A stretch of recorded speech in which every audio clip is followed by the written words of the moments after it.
मेरा नाम पूनम है और मेरी एक 16 साल की बेटी है जिसका नाम रिया है। मेरी बेटी रिया के सर में हर वक्त दर्द रहता है। मैं इसका इलाज शहर के हर बेहतरीन हॉस्पिटल में करवाकर थक चुकी थी, मगर रिया का सर दर्द खत्म होने का नाम नहीं लेता था। मेरे पति तो बहुत पहले ही गुजर चुके थे। मैं अपनी बेटी के साथ किराए के घर में अकेली रहती थी। एक दिन सफाई करते समय मेरी बेटी का सिर चकराने लगा और वो चक्कर खाकर बेहोश हो गई।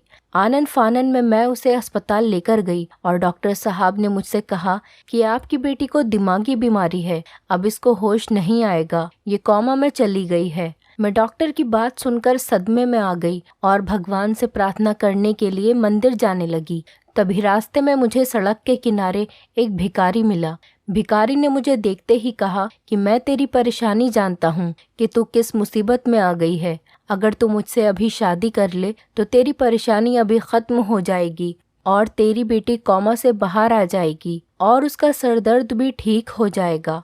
मैंने अपनी बेटी रिया की खातिर उस भिखारी से शादी कर ली। शादी करने के फौरन बाद रिया को होश आ गया और उसका सर दर्द भी खत्म हो गया। मैं दुल्हन बनकर कमरे में बैठ गई, मगर उस वक्त मेरी जान निकल गई जब उस भिखारी ने मेरी बेटी रिया 9वीं कक्षा में पढ़ती थी और स्कूल से वापस आकर सबसे पहले वो मुझसे खाना मांगती थी। स्कूल से घर वापस लौटी तो हमेशा की तरह रिया अच्छे से हाथ मुंह धोकर मेरे पास आकर मुझसे कहने लगी, माँ मुझे जल्दी से खाना दे दीजिए और मेरे सर में आज भी बहुत तेज दर्द हो रहा है।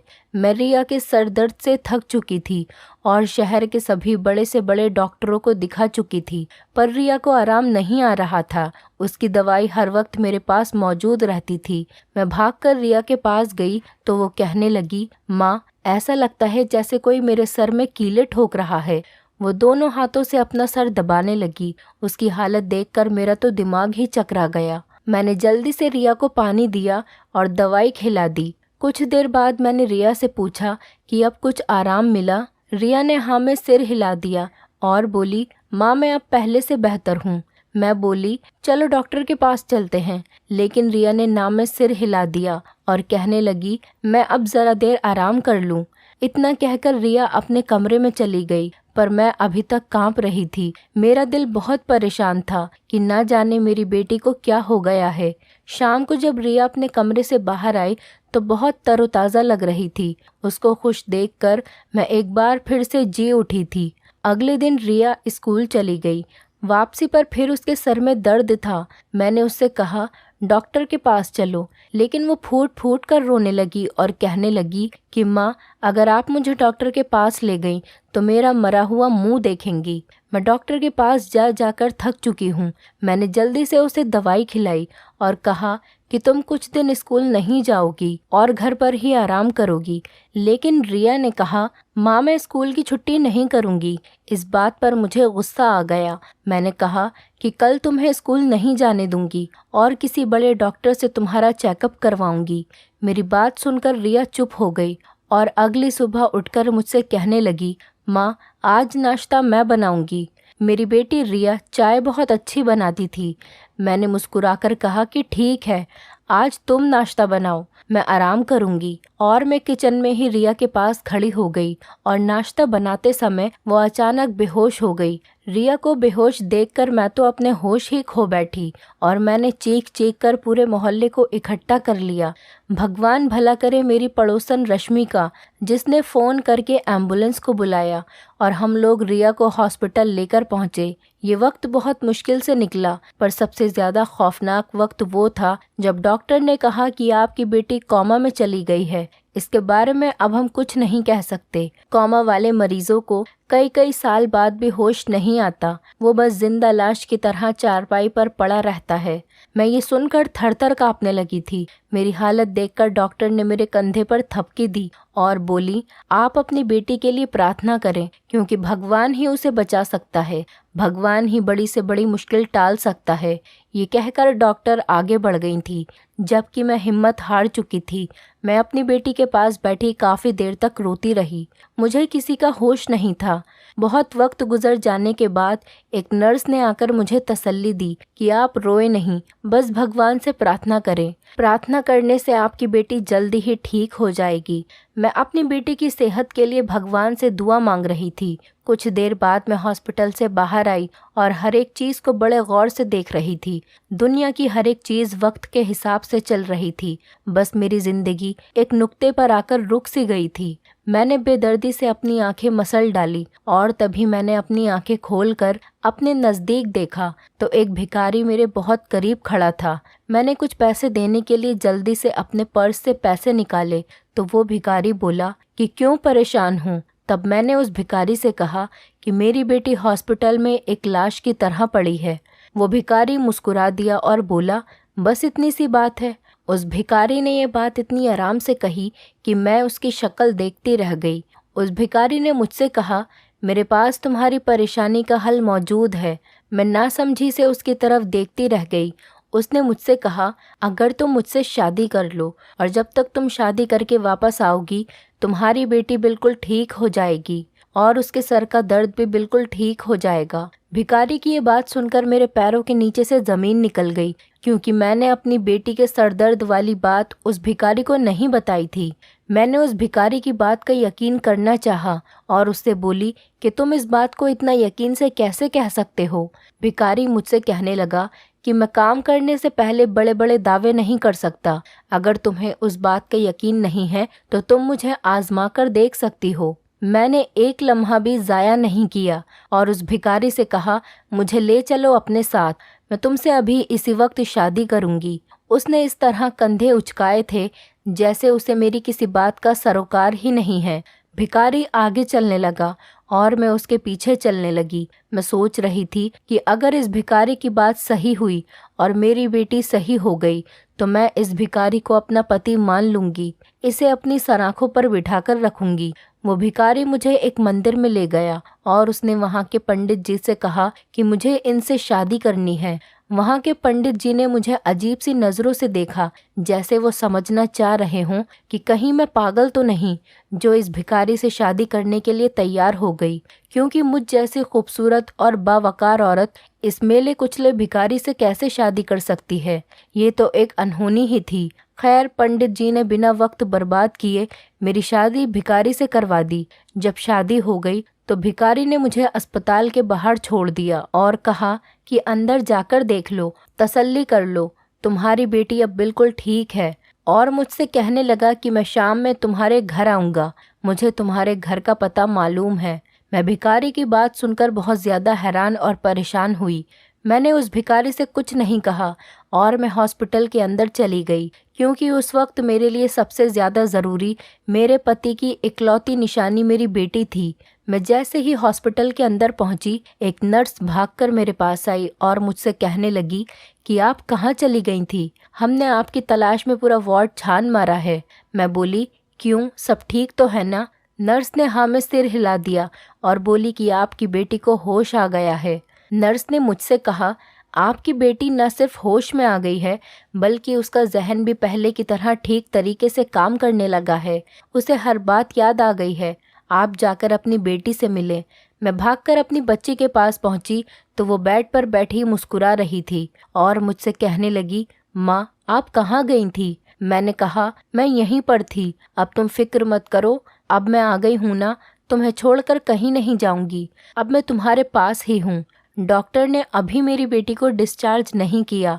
उन्होंने कहा कि अभी हम इसे एक दिन और अपने पास ही रखेंगे और देखेंगे कि कहीं इसकी तबीयत दोबारा ख़राब ना हो जाए। मैंने उनकी ये बात मान ली, क्योंकि मुझे भिखारी को किया अपना वादा भी निभाना था। तो मैं नर्स को ये बोलकर घर वापस चली गई कि मेरी बेटी का बहुत ध्यान रखे, मैं कुछ देर के लिए घर जा रही हूँ। अब मुझे उस भिखारी की करामात पर यकीन आ गया था। यकीनन वो कोई भगवान का सच्चा भक्त था और मैं उसको नाराज़ नहीं करना चाहती थी। दिल में यही खौफ था कि कहीं वो भिखारी फिर से मुझसे नाराज़ ना हो जाए और मेरी बेटी फिर से कोमा में ना चली जाए। मैं घर वापस आई और अपने बैग से एक कीमती जोड़ा बाहर निकाला और उसे गले लगाकर फूट फूट कर रोने लगी। मैंने कभी सपने में भी नहीं सोचा था कि मैं इस जोड़े को दोबारा कभी पहनूंगी, क्योंकि मैंने अपनी पूरी ज़िंदगी अपने पति के नाम कर दी थी। मेरा पति बहुत अच्छा इंसान था। मुझे नहीं लगता कि उसने अपनी पूरी जिंदगी में किसी को भी कोई तकलीफ पहुंचाई हो, मगर आज मेरे पति की आत्मा मुझे किसी और के लिए बनता संवरता देखेगी तो यकीनन उसकी आत्मा को भी बहुत तकलीफ होगी। लेकिन मैं भी तो मजबूर थी ना। खैर, मैं दुल्हन की तरह तैयार होकर बन संवर कर अपने कमरे में बैठ गई। अभी थोड़ी देर ही गुजरी थी कि मेरे घर का दरवाज़ा खुला। मैं संभल कर बैठ गई क्योंकि मैं जानती थी कि वो भिखारी ही होगा। मैं खौफजदा, लेकिन ये सब मैं अपनी बेटी के लिए कर रही थी।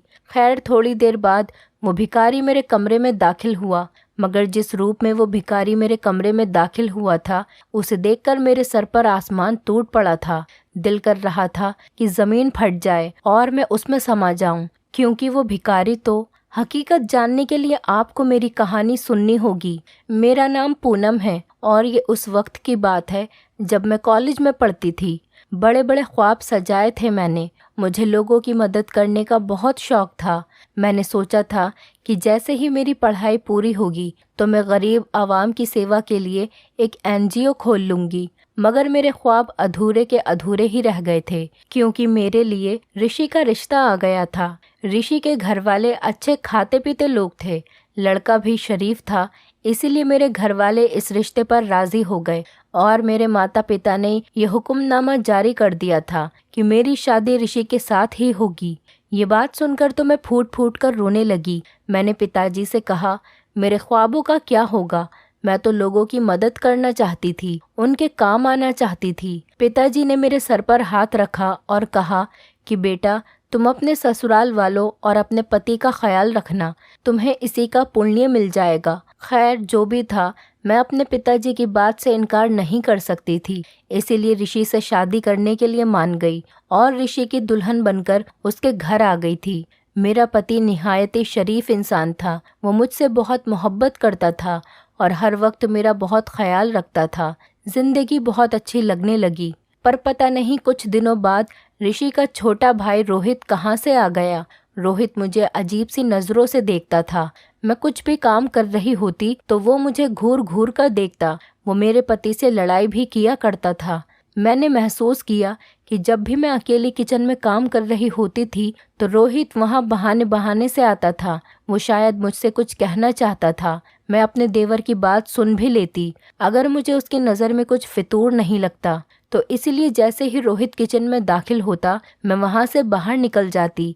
मैं इस चूहे बिल्ली के खेल से परेशान हो चुकी थी, इसीलिए मैंने ये बात अपने पति ऋषि को बता दी। ऋषि ने जब मेरी बात सुनी तो वो बहुत ज़्यादा घबरा गया और उसने मेरा हाथ थाम लिया और बोला, न जाने मेरा भाई रोहित इतनी गिरी हुई हरकत क्यों कर रहा है। पता नहीं वो क्या सोचे बैठा है। पूनम, तुम्हें मेरे सर की कसम, कभी भी रोहित की बातों में नहीं आना। मैंने ऋषि से वादा कर लिया और अपनी वफा का यकीन भी दिला दिया। उस दिन के बाद से मैं हमेशा रोहित से सख्त लहजे में ही बात किया करती थी। कभी कभार वो भी मुझे देखता तो मैं उसे झिड़क दिया करती थी। ये बात अब मेरी सास भी जान गई थी, मगर कभी भी उन्होंने मुझसे कुछ नहीं पूछा। शायद मेरी सास अपने बेटे की मोहब्बत में सब कुछ बर्दाश्त कर रही थी और उनमें इतनी हिम्मत ही नहीं थी कि वो गलत को गलत और सही को सही कह सके। खैर, एक दिन घर में तूफान आ गया। मेरी सास का जवान बेटा रोहित एक हादसे में शिकार होकर इस दुनिया से चला गया था। मुझे वक्ती तौर पर उसकी मौत का बहुत ज़्यादा दुख था, मगर रोहित की मौत के बाद मेरी ज़िंदगी में सुकून ही सुकून आ गया था। मैं अपने घर में जैसी मर्जी चाहूँ रह सकती थी। खैर, वक्त गुजरता गया। मैंने और ऋषि ने साथ में बहुत अच्छे दिन गुजारे थे, मगर ऋषि 5 साल के बाद इस दुनिया से चले गए। मैं उस वक्त बहुत जवान थी, खूबसूरत थी, इसीलिए बहुत से रिश्ते आए थे, मगर मैंने शादी करने से इनकार कर दिया। मैं अपनी बाकी की ज़िंदगी अपने पति के नाम कर चुकी थी और उनकी बेटी को संभालने का वादा कर चुकी थी। मैंने अपनी बेटी की परवरिश फूलों की तरह की। मेरी बेटी मेरी ज़िंदगी की इकलौती खुशी बन चुकी थी। फिर अचानक उसके साथ यह हादसा पेश आ गया। मुझे इस भिखारी के साथ शादी करनी पड़ गई, पर यह भिखारी कोई और नहीं, मेरा अपना देवर रोहित था। अब जब ये भिखारी नहा धोकर साफ सुथरे लिबास में मेरे सामने आया तो मुझे इसको पहचानने में 1 मिनट भी नहीं लगा और मैं पहचान गई कि ये मेरा देवर रोहित है। रोहित ने मेरे सामने एक लिफाफा रख दिया था। जब मैंने इस लिफाफे को खोल कर देखा तो इसमें ऐसे कागजात मौजूद थे जिसको देखकर मेरा सर चकरा गया और मैं रोहित से कहने लगी कि रोहित, तुम तो मर चुके थे, काश तुम हमेशा के लिए ही मर जाते, यूं मेरा दिल दुखाने कभी वापस नहीं आते। रोहित की आंखों में आंसू भर चुके थे। वो बोला, पूनम, मैं जानता हूँ तुम मुझसे बेइंतहा नफरत करती हो, पर मैं चाहता हूँ कि तुम्हें अपने बारे में सब कुछ बता दूँ। मेरे दिल पर जो बोझ है उसको ख़त्म कर दूँ। मुझे सुकून नहीं मिलता, इसीलिए आज तुम्हारे सामने खड़ा हूँ। तुमने पहले तो मेरी बात कभी नहीं सुनी, लेकिन आज मुझे कहने का मौका दो। मैं बोली, हाँ कहो, जो भी कहना चाहते हो। रोहित बोला, मैंने अपनी ज़िंदगी में बहुत ज़्यादा परेशानियां देखी हैं। मैं हमेशा प्यार को तरसता रहा हूँ। मेरी माँ ने हमेशा मुझसे ज़्यादा बड़े भाई ऋषि को ही प्यार किया। मैं तो उनके लिए कुछ भी नहीं था। मैं हमेशा अपने बाप का लाडला था, मगर जब उनका देहांत हो गया तो मैं भरी पूरी दुनिया में तन्हा हो गया। इसके बाद मेरी दोस्ती मेरी क्लास फेलो के साथ हो गई। मैं अक्सर उनके घर आने जाने लगा था और यूँ मेरे दोस्त के बहन भाई मेरे बहन भाई बन गए। यूँ ही हम बड़े हो गए और मैं अपने पैरों पर खड़ा हो गया और जॉब भी करने लगा। एक दिन किसी काम के सिलसिले में मेरे दोस्त को दूसरे शहर जाना पड़ा तो उसने मुझसे कह दिया कि मेरी बहन को कॉलेज से तुम ले आना। मैं उसकी बहन को कॉलेज से लेने गया तो मेरी नज़र एक दिन तुम पर पड़ गई। पूनम, मैं पहली नज़र में तुमसे मोहब्बत कर बैठा था। मैंने बहुत मुश्किल से तुम्हारे बारे में मालूमात हासिल की थी और तुम्हारे बारे में अपनी माँ को बता दिया और उनसे कहा कि तुम्हारा रिश्ता मेरे लिए मांग लें।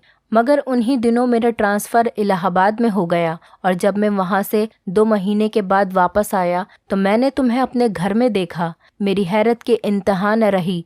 मैंने माँ से कहा कि आपने मुझे बिना बताए ऋषि की शादी पूनम के साथ कर दी, वो भी उस लड़की से जिससे मैं शादी करना चाहता था। माँ मेरी आंखों में आंखें डालकर बोली, मैं कुछ नहीं जानती, बस ये लड़की तुम्हारे बड़े भाई की दुल्हन है, अब तुम इसका आदर करना। मैं बहुत ज़्यादा हैरान था कि मेरी सगी माँ मेरे साथ ऐसा कैसे कर सकती है। मैंने ऋषि से बात की तो उसने भी मेरा मजाक उड़ाया और कहा कि अब तुम हाथ मलो, इसके अलावा तुम कुछ कर भी नहीं सकते। मैंने सोचा कि मैं ऋषि के बारे में तुम्हें बताऊंगा, मगर तुमने मेरी बात नहीं सुनी। फिर एक दिन मैं काम से वापस लौट रहा था तो कुछ नौजवानों ने मुझे रास्ते में घेर लिया और मोटे मोटे डंडों से मारने लगे।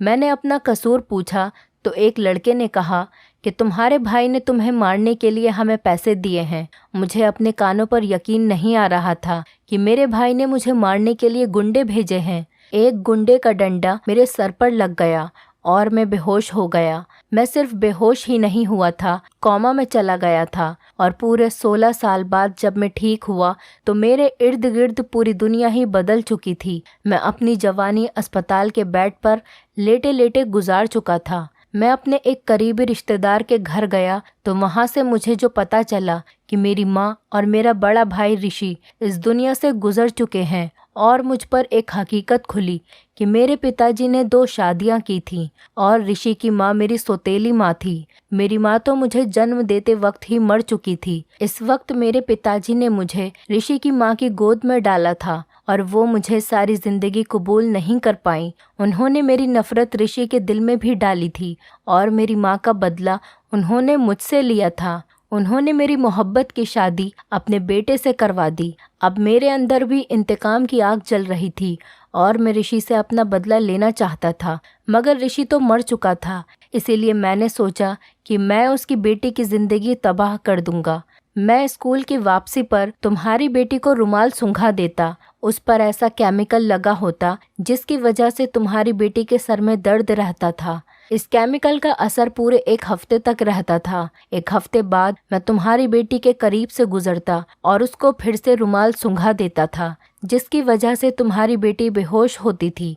मैंने पैसों का लालच देकर हॉस्पिटल के डॉक्टर्स को अपने साथ मिला लिया था और उनसे कहा था कि तुमसे ऐसा कहना है कि ये लड़की अब कोमा में रहेगी। मैं ऋषि की बेटी की ज़िंदगी तबाह करके उसकी जवानी हॉस्पिटल के बेड पर ख़राब करना चाहता था। मैं हॉस्पिटल आया तो तुम्हें रोता हुआ देखा और मैं घबरा गया और मैंने खुद से ही कहा कि मैं क्या करना चाहता हूँ। मैंने खुद पर लानत भेजी कि मैं कैसा इंसान हूँ जो मैं अपनी मोहब्बत को तकलीफ पहुँचा रहा हूँ।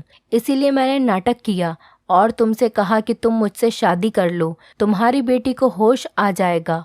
तुम शादी करके हॉस्पिटल पहुंची, लेकिन इससे पहले ही मेरी कॉल पहुंच गई थी। मैंने हॉस्पिटल में नर्स से कहा कि आज इस लड़की को बेहोशी का इंजेक्शन नहीं लगाना। पूनम, मैं तुमसे बहुत प्यार करता हूँ। अगर तुम्हारे दिल में ये सब जानने के बाद भी मेरे लिए कोई जगह नहीं है तो मैं तुम्हें तलाक देने के लिए तैयार हूँ और इस लिफाफे में मैंने तलाक के कागज रख दिए हैं। मैं हमेशा हमेशा के लिए यहाँ से चला जाऊंगा। रोहित ये कहकर वहाँ से जाने लगता है और तभी मैंने रोहित से कहा कि मुझे सोचने के लिए कुछ वक्त चाहिए। मैंने अपने दिल में ऋषि की मोहब्बत का जो बुत बनाया था वो तोड़ दिया था। ऋषि एक अच्छा इंसान तो क्या, इंसान कहलाने के लायक भी नहीं था। मैंने इसके लिए जो अपनी ज़िंदगी तबाह की वो गलत किया था। मेरे दिल में रोहित के लिए हमदर्दी पैदा होने लगी थी। रोहित अक्सर हमारे घर आता जाता रहता और फिर एक दिन मैंने रोहित को अपना ही लिया और रोहित ने भी मेरी बेटी रिया को अपना लिया था। उसके दिल में जो कड़वाहट थी ऋषि की बेटी के लिए वो खत्म हो चुकी थी और आज रोहित, मैं और मेरी बेटी हम सब खुशी खुशी एक साथ रहते हैं। दोस्तों, उम्मीद करती हूँ आपको हमारी कहानी पसंद आई होगी। कहानी पसंद आई है तो वीडियो को लाइक करें, चैनल पर नए हैं तो चैनल को सब्सक्राइब करें और हाँ, नोटिफिकेशन बेल को ज़रूर दबाएं ताकि अगली अपडेट सबसे पहले आपको मिले।